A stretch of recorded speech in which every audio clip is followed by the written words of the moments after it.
Hello, welcome to Ken Studies. देखो, जो आपका 2020 में जो एपियर हो रहे हो, तो उनको मैं रेगुलर रूप से स्टूडेंट्स का कॉपी दिखाते रहा हूँ। कॉपी जो भी है उसमें से, ताकि आप उससे सीखो, उससे मोटिवेशन ले सको। तो ये कॉपी जो है, ये उस कैंडिडेट का है जो रिटेन क्वालिफाई किया, लेकिन due to medical reason, otherwise medical का इशू ना होता तो शायद इसका बहुत अच्छा रैंक आया हुआ होता। लेकिन एनीवे, रिटेन क्वालिफाई किया। ये हमारे पास हमारा क्लासरूम स्टूडेंट हुआ करता था, रेगुलर रूप से टेस्ट देता था, और इस बंदे ने काफी अपने आप में इम्प्रूव किया।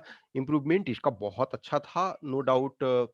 जो भी है, ड्यू टू मेडिकल रीजन इस एग्जाम में नहीं क्वालिफाई किया, लेकिन यस, आई एम श्योर कि वो जल्दी ही बहुत अच्छी जगह क्वालिफाई करेगा। तो मैं इसका आपको कॉपी दिखा रहा हूं कि इस टेस्ट में मैंने इसे 90 मार्क्स दिया था, और ही वॉज डिजर्विंग। इनफैक्ट देखो, इसमें से इसने रिपोर्ट में वन रिपोर्ट कंप्लीट नहीं किया, अदरवाइज जो भी रिपोर्ट कंप्लीट करता 2-4 मार्क्स मिलता एक्स्ट्रा। और ऐसा नहीं है कि इसमें हमने एक्सेलेंट मार्क्स, जहां देखो कम था वो हमने कम भी दिया। देखो, ये वन ऐसे है, ओनली 6 मार्क्स हमने दिया है। इसमें आपको रिपोर्ट, ये आपका आर्गुमेंट में भी 7-8, डिपेंडिंग ऑन, जैसे इसी कैंडिडेट ने कुछ टेस्ट में, यस, जैसे आप इसमें देखोगे तो ऐसे में आपका लेस देन 40 मार्क्स इसने अचीव किया, कुछ ऐसे में इसने 45 भी 80 में से ये अचीव किया। तो ये मैं एक जनरल सा टेस्ट दिखा रहा हूं, इसमें मैं बहुत ज्यादा एक्सप्लेन नहीं करूंगा। ये इसकी जो कॉपी है, ये कॉपी वो आपका है, मैं आपको टेलीग्राम ग्रुप में सेंड कर दूंगा, जो केन स्टडीज के टेलीग्राम ग्रुप में जो भी आप हो, तो मैं इवनिंग टाइम में इसको सेंड कर दूंगा। यदि जो ऑलरेडी आप हो मेंबर, तो वो देख लोगे, और जो बाद में ज्वाइन करोगे फिर आपको जरूरत होगी तो आप मुझे पर्सनल मैसेज कर देना, तो मैं आपको वो दिखा दूंगा। तो इसमें देखो, जो वन ऐसे में इन्हें 10 मार्क्स मिला, फिर 9 मार्क्स मिला, फिर आपको 9 मार्क्स मिला, फिर 6 मार्क्स, आर्गुमेंट राइटिंग में 7-8, फिर रिपोर्ट इसने एक ही लिखा तो 5 मार्क्स, फिर आपका ये आपका रीडिंग कम्प्रिहेंशन है, आरसी है, इसमें 11 मार्क्स, प्रेसी में 7 मार्क्स, ग्रामर वाले पार्ट में 8, 6, 4। ठीक है, तो टोटल आपका 90 मार्क्स था। और देखो, इस बंदे का जो एक्चुअल मार्क्स होगा, जब आपका मार्क्स आएगा, तो मैं ऑब्वियसली मार्क्स भी दिखा दूंगा कि यस, क्योंकि ये वन ऑफ द कैंडिडेट था जिसे मैं एक तरह से प्रॉपर तरीका से क्लासरूम में नर्चर किया हूँ, और काफी इम्प्रूवमेंट बहुत ज्यादा इसमें हुआ। जब वो पेपर वन का शुरू में टेस्ट देता था तो 50-60 नंबर लाता था, और फिर उससे सुधार करते करते 120, 125, 30 प्लस में से ये पहुंच गया। तो इसका आप एक सिंपल सा देखो कॉपी। देखो, ये ऐसा नहीं है कि बहुत ज्यादा लिखता है, ये कम कम ही लिखा है, कम ही लिखा, लेकिन ठीक ठाक लिखा है। तो ये आपका, जो मैं इसको एक्सप्लेन नहीं कर रहा हूँ, इसकी कॉपी ही मैं आपको दे दूंगा, कॉपी आप देखना। ठीक है, वो उस कॉपी से आप अपना जहां भी इशू होगा वो उस चीज को करना। ठीक है, तो ये एज सच मैं जस्ट एक बार सैंपल आपको ये दिखा दे रहा हूँ कि इसमें इसे 7 मार्क्स मिला था। Cashless economy is not practicable in India. तो जो है कह रहा कि कैशलेस इकोनॉमी जो आपका है, वो आपका प्रैक्टिकेबल नहीं है इंडिया में। तो देखो, international telecommunication unions means ITUs recently published a report recently published report revealed that there are 40 crore internet users in India and 100 crore mobile connections. However, it is also noted that most of the internet surfing hours are spent on unproductive work. अब yes, ये देखो, कहीं ना कहीं इस चीज को आप इसमें देखोगे तो ये है कि आपका अभी तक डायरेक्ट जो है कैशलेस इकोनॉमी पे नहीं आया है, लेकिन उस दिशा में ये इंगित कर रहा है कि कैशलेस इकोनॉमी जो है वो प्रैक्टिकेबल नहीं है। अब कैशलेस इकोनॉमी के लिए क्या है, आज के डेट में आपका प्रॉपर तरीका से जो है इंटरनेट पेनिट्रेशन होना चाहिए, प्रॉपर फॉर्मल फाइनेंशियल सिस्टम होना चाहिए। तो देखो, ये कह रहा कि इसका मतलब एक तरह से निगेटिवली टोन्ड है कि यस, ये आपके पास in spite of all availability facilities, लेकिन अभी भी जो प्रॉपर सारी चीजें अभी नहीं हुई है। तो कहीं ना कहीं ये जो है एक तरह से यहाँ जो आप ये लिखे हो अनप्रोडक्टिव वर्क, तो इसका ये कहीं ना कहीं ये प्रॉपर जस्टिफाई नहीं है। In Scandinavian countries such as Sweden, Norway, and Finland, cashless economy is bearing good fruits where 95% of transactions are carried out digitally. In comparison, okay, in comparison, India stands for far behind, where uh, okay, total merely 10% of transactions are carrying out digitally, यानी कि जहां जैसे देखो Scandinavian country है, 95% digitally transaction, लेकिन India में क्या है, merely 10%। For the cashless economy to be successful in India, it has to travel a long mile. Digital literacy penetration is very weak in India. It has been noted that although a section of people are aware of digital transaction, still they prefer conventional modes of transaction over digital transaction, as they are fearful of data theft or illegal withdrawal of money. Yes, आज की date में आप देख रहे हो majority of जगह problem Facebook से लेकर के बहुत जगह ये हो रहा। In rural India, besides having low internet users and mobile connections, seamlessness of network connectivity and not upgradation of network generations, that is still working on to second and third generation network connectivity. As a result, many a time failure of transaction and deduction of amounts, although amount is uh, refunded after some days. However, it creates fear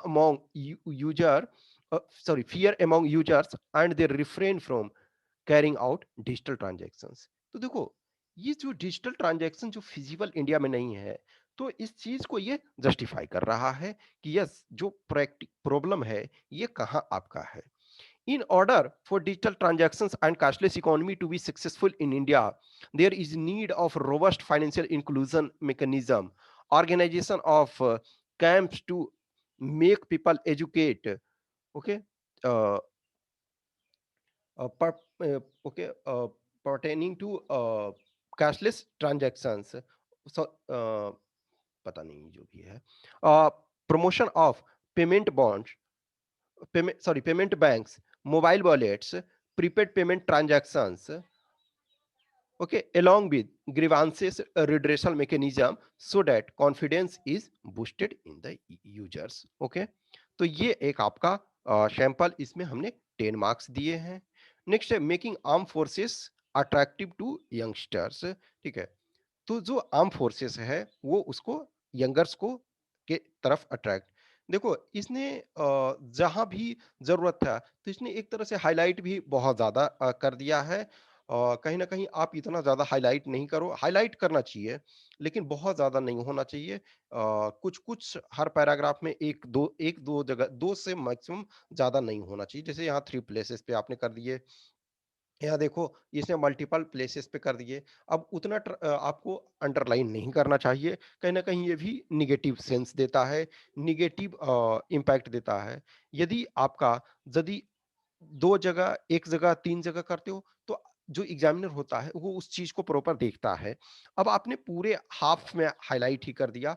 देखो 300 एसे है, 300 words का एसे है, तो it is not required कि आप that much उतना ज्यादा आपको करने की जरूरत होती है, ठीक है। दूसरा ऐसे आपका ये इसमें है making arm forces attractive to youngsters, okay. India has the third largest arm forces in the world. The world has entered in the age of nuclear assets, with two hostile nations, China and Pakistan, neighboring Indian frontiers. It has become very important on the part of India to have a tactically, strategically and operationally well capable armed forces, ठीक है, सही है, अच्छा है। At a young age, a person is full of energy, and joining armed forces at a young age will add an extra age to the national security. Okay, serving motherland should be an honor for every individual. In Israel, it is mandatory for every youth to serve the nation. Serve the nation, देखो अब यही चीज है, serve the nation India में भी कर रहे हैं। अब ये सब आर्म फोर्सेस, एक तरह से सेंस हुए ये बताने का कोशिश ये कर रहे थे, ठीक है ना? Clearly spelling out the roles and responsibilities will drop ambiguities among the youth, and they will be more attractive. In the contemporary world, we have moved to a new age, that is cyber age, and it is speculated that next war will be a cyber war.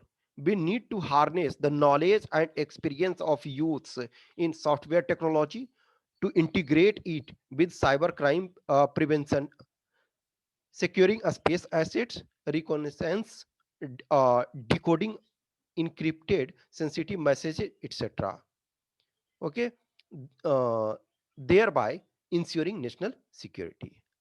Organizing seminar, exhibitions in a school, colleges, public places, etc., to attract youths and ensure their participation towards the national security. We have a fine example of Defense Expo organized each year, which all wherein also wherein a lot of youths visit. Okay, promotion of National Cadet Corps (NCC). There should be a cell dedicated to NCC in every school, colleges, etc. Voluntary courses may be introduced with regard to armed forces.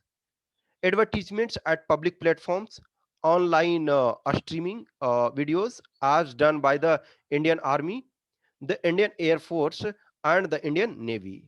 Central Armed Police Forces should also follow the suit so as to attract youths toward armed forces to the maximum extent possible. Okay, ये इसमें इनको 9 मिला है, ठीक है? तो ये जो भी है, देखो importance of renewable energy in 21st century, तो इस कॉपी को मैं आपको सेंड कर दूंगा। ये इसमें भी 9 मार्क्स मिला है। अब देखो ऐसा नहीं है कि इसने बहुत अच्छा किया, ए लॉट ऑफ, देखो ग्रेजुअली जब आप टेस्ट लिखते हो ऐसा नहीं है इसने 7 प्राप्त किया, तो टारगेट तो यही है ना कि 7 से उसको 10 करो, 11 करो। हर बार टेस्ट जब लिखते हो तो परफेक्ट नहीं। मैं ये मानता हूं कि जब आपका एग्जाम हो जाता होने का टाइम रहता है, एग्जाम तक आते आते आपका पास जो है वो करीब करीब आप एबव एवरेज प्लस ये पहुंच जाना चाहिए। एक अच्छे स्टूडेंट हो तो 20 मार्क्स का है तो 10 प्लस आपको पहुंचना चाहिए, 10 प्लस 20 मार्क्स में आपको पहुंचने चाहिए, ठीक है? तो ये कॉपी आपको मैं सेंड कर दूंगा, इवनिंग में सेंड कर दूंगा। आप इसको देखोगे, जहां भी इशू है कुछ चीजों को एक सैंपल के तौर पे यस देखो, मैं आपको जो भी टेस्ट वगैरह लिखोगे उनको नो डाउट आपको फीडबैक प्रोवाइड किया जाएगा। ऑलरेडी मैं बता चुका हूँ कि जो भी है टेस्ट में इंटरेस्टेड हैं, इंडिविजुअली टेस्ट या फिर आप कलेक्टिव पूरे सब्सक्राइब करना चाहते हो, you are most welcome. Already number वगैरह जो भी आपको ये दिया हुआ है, आप इस व्हाट्सएप नंबर या तो 8527 146498 पे संपर्क कर सकते हो, व्हाट्सएप नंबर है। और ये जो आपका टेलीग्राम नंबर है 7404909669, ये टेलीग्राम नंबर पे आप संपर्क कर सकते हो टेस्ट वगैरह देने के लिए। और इस कॉपी को ध्यान से देखो, एक बार, दो बार, तीन बार देखो। ऐसा नहीं है कि इसमें ये कैंडिडेट का बहुत अच्छा, मैंने जहां जरूरत हुआ 6 मार्क्स भी दिया है, 7 मार्क्स भी दिया है, 10 मार्क्स भी दिया है। और इसी स्टूडेंट का दूसरे कुछ टेस्ट में इसने एसे वगैरह में 13-14 तक भी लाया है। लेकिन हर टेस्ट में हर चीज में अलग अलग होता है। जिस टॉपिक को आपने अच्छा लिखा है तो अच्छा मार्क्स मिलेगा, और यदि नहीं तो आपको खराब भी मिलेगा। और yes, 90 marks is easily achievable, ये हो सकता है, ठीक है? तो जो भी है, कुछ क्वेश्चंस क्यूरी है तो बताना। Okay, thank you.